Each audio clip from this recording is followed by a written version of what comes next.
Football ছাড়া থাকা কতটা কষ্টকর এটা কেবল তারাই জানে যারা রাত জেগে প্রিয় দলের খেলা দেখে। আর রিয়াল মাদ্রিদের জন্য প্রথম ম্যাচ, মাদ্রিদিস্তাদের জন্য লং একটা জার্নি শুরু হলো। আজ থেকে প্রথম ম্যাচ অপেক্ষায় ছিলেন হোসে মরিনহোর আন্ডারে রিয়াল মাদ্রিদ কেমন করে এক গাদা সাইনিংয়ের মাঝখান দিয়ে রিয়াল মাদ্রিদ তাদের চিরচেনা সেই রূপে ফিরে আসতে পারবে। তো এরকম নানা জল্পনা কল্পনা আপনাদের মধ্যে ছিল। দীর্ঘ একটা বিরতির পর রিয়াল মাদ্রিদ ফিরেছে। আপনিও রাত জেগে খেলা দেখা শুরু করেছেন, আমরাও আবার আমাদের গতানুগতিক যে জীবন সেই জীবনে ফিরে এলাম। রাত জেগে ফুটবল হবে উপভোগ্য। এই যে স্পানিওলের বিপক্ষে যে রিয়াল মাদ্রিদকে দেখেছেন, এই রিয়াল মাদ্রিদকে দেখে আপনি কিছুটা ব্যথিত হতেই পারেন। তার কারণ যেই ধরনের খেলাটা আসলে আপনি আশা করেন সেই ধরনের খেলাটা অনেকটা আপনি পাননি বা মিসিং পেয়েছেন। স্পানিওলের বিপক্ষে রিয়াল মাদ্রিদ যেই খেলাটা খেলেছে, এই জায়গায় আমি ব্যক্তিগতভাবে দুটো মেসেজ পেয়েছি।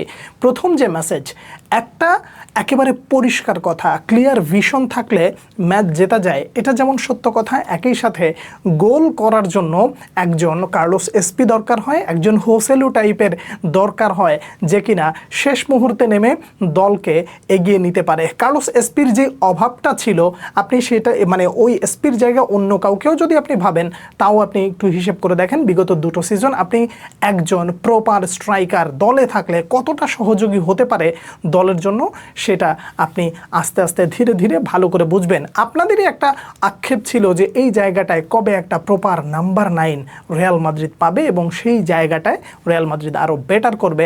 তো আশা করা যায় কার্লোস এসপি আপনাদের হৃদয়টা জিতে নিয়েছে প্রথম ম্যাচেই। একেবারে 80 মিনিটের আগ দিয়ে নামলেন এবং সুপার সাব হিসেবে নেমে দুর্দান্ত ফিনিশিং করলেন। কিলিয়ান এমবাপের কাছ থেকেও এক প্রকার বলা চলে যে কিলিয়ান এমবাপে চেষ্টা করতে যাচ্ছিলেন গোলটার জন্য, সেই জায়গায় গোলকিপারকে ফাঁকি দিয়ে বলটা ক্লিয়ার ফিনিশ দিয়ে দিল। হোসে মরিনহোর ওই উত্তেজিত সেলিব্রেশন কতটা ভালো লাগলো আপনার কাছে?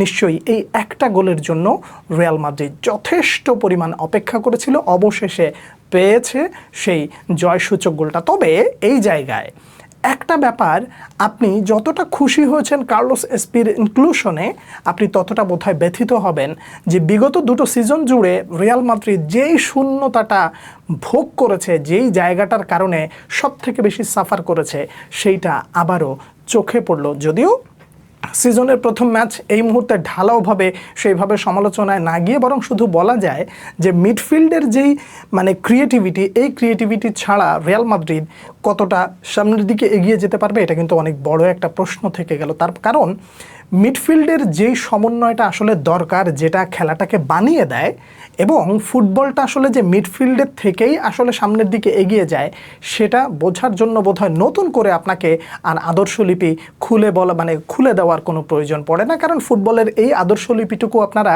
জানেন বিধায় রাত জেগে খেলা দেখেন। আমার মনে হয় না এটা আপনাকে নতুন করে বলার প্রয়োজন। মিডফিল্ডে যেই জায়গাটা রয়েছে সেই জায়গাটায় যথেষ্ট পরিমাণে ফাঁকা রয়েছে এবং এই জায়গাটা ধীরে ধীরে হোসে মরিনহো নিশ্চয়ই একটা সমাধান বের করবেন। কিন্তু এখনও সময় আছে, যদি রিয়াল মাদ্রিদ একটা মিডফিল্ডার নিয়ে আসে তাহলে কি সেই সমস্যার সমাধান হবে? একমাত্র হোসে মরিনহোই সে উত্তরটা দিতে পারবেন। রিয়াল মাদ্রিদ যে গোলটা হজম করেছে, এই গোলটা আমি যদি আমাকে দোষারোপ করতে যদি বলেন, তাহলে আমি বলবো যে দুজন ডিফেন্ডার ডিনহাউজেন এবং আপনার কোনাতে, এই দুজনের ভেতরে সমন্বয়ের ওই যে একটা গ্যাপ চোখে পড়ার মতো, সেটা যদি না হতো তাহলে বোধহয় নিঃসন্দেহে ওই গোলটা রিয়াল মাদ্রিদ কনসিড করতো না। কিন্তু দিন শেষে প্রতিপক্ষের মাঠে রিয়াল মাদ্রিদ কি ভালো খেলেছে, এই একটা প্রশ্ন কিন্তু আপনি নিশ্চয়ই করবেন এবং এটা করার কথা। আমাকে যদি বলেন না, রিয়াল মাদ্রিদ ভালো খেলেনি, বরং প্রতিপক্ষের মাঠ থেকে রিয়াল মাদ্রিদ জয়টা পেয়েছে তাদের নিজস্ব ধারা বা নিজের ওই মেন্টালিটির জন্য হয়তোবা। কিন্তু প্রতিপক্ষ কি একদম খারাপ খেলেছে? মোটেও তা নয়। প্রতিপক্ষ যথেষ্ট পরিমাণে ভালো খেলেছে এবং রিয়াল মাদ্রিদ বলা চলে যে যতটুকু সম্ভব তাদেরকে ট্যাকেল করার চেষ্টা করেছে। আপনি ফ্লপ অফ দ্য ডের হিসেবটা যদি আপনি খোলেন, তাহলে সেখানে আপনি বার্নার্ডো সিলভাকেও পেতে পারেন, আপনি সেখানে ভিনিসিয়াস জুনিয়রকেও পেতে পারেন। ওই যে সিলি মিস্টেকগুলো, আমি আবারও বলি যে এই সিজনে মানে একা একা চিন্তা করেছিলাম যে বোধহয় খুব বেশি সমালোচনা করাটা বোধহয় উচিত না, তার কারণ সমালোচনা আপনারা নিতে পারেন না। আরে ভাই, সমালোচনা মানে হলো তার বিরুদ্ধে কথা বলা না, সমালোচনা মানে হলো যে এই জায়গাগুলো এরকমটা না হলেও পারে, যাতে করে আপনারাও পুরো ব্যাপারটা সঠিকভাবে বোঝেন। সমালোচনার এই জায়গাটা এজন্যই করতে হয় যে আপনিও যেন ভুল স্বপ্ন না দেখেন। এখন আমি যদি আপনাকে আবেগের গল্প দিয়া একেবারে সিজনের শেষ পর্যন্ত টাইনে নিয়ে যেতে পারি, তাইলে আপনি সিজন শেষে পাবেন বাবাজিকা ঠুল্লু, আবেগের ঠেলায় কখন চিৎকার ভুট হয়ে পড়ে থাকবেন, আপনি নিজেকে তখন ব্যালেন্স করে পারবেন না। অ্যাজ আ ক্রিয়েটর আমার উচিত কি, একটা বাস্তব কথা আপনাকে বলা, যাতে করে আপনিও ব্যাপারটা বোঝেন এবং যে কোনো জায়গায় আবেগের গাড়িটা নিয়ে আস্তে করে একেবারে ঝোপঝাড়ের মধ্যে যেন আপনার চলে যেতে না হয়। যে কারণে বলি, ভিনিসিয়াস জুনিয়রকে প্রি সিজনে আপনারা যেভাবে দেখেছেন, আমরা পার্সোনালি যেভাবে দেখেছি, ওই জায়গাটা এখনও কি তার ভেতরে রয়ে গেছে?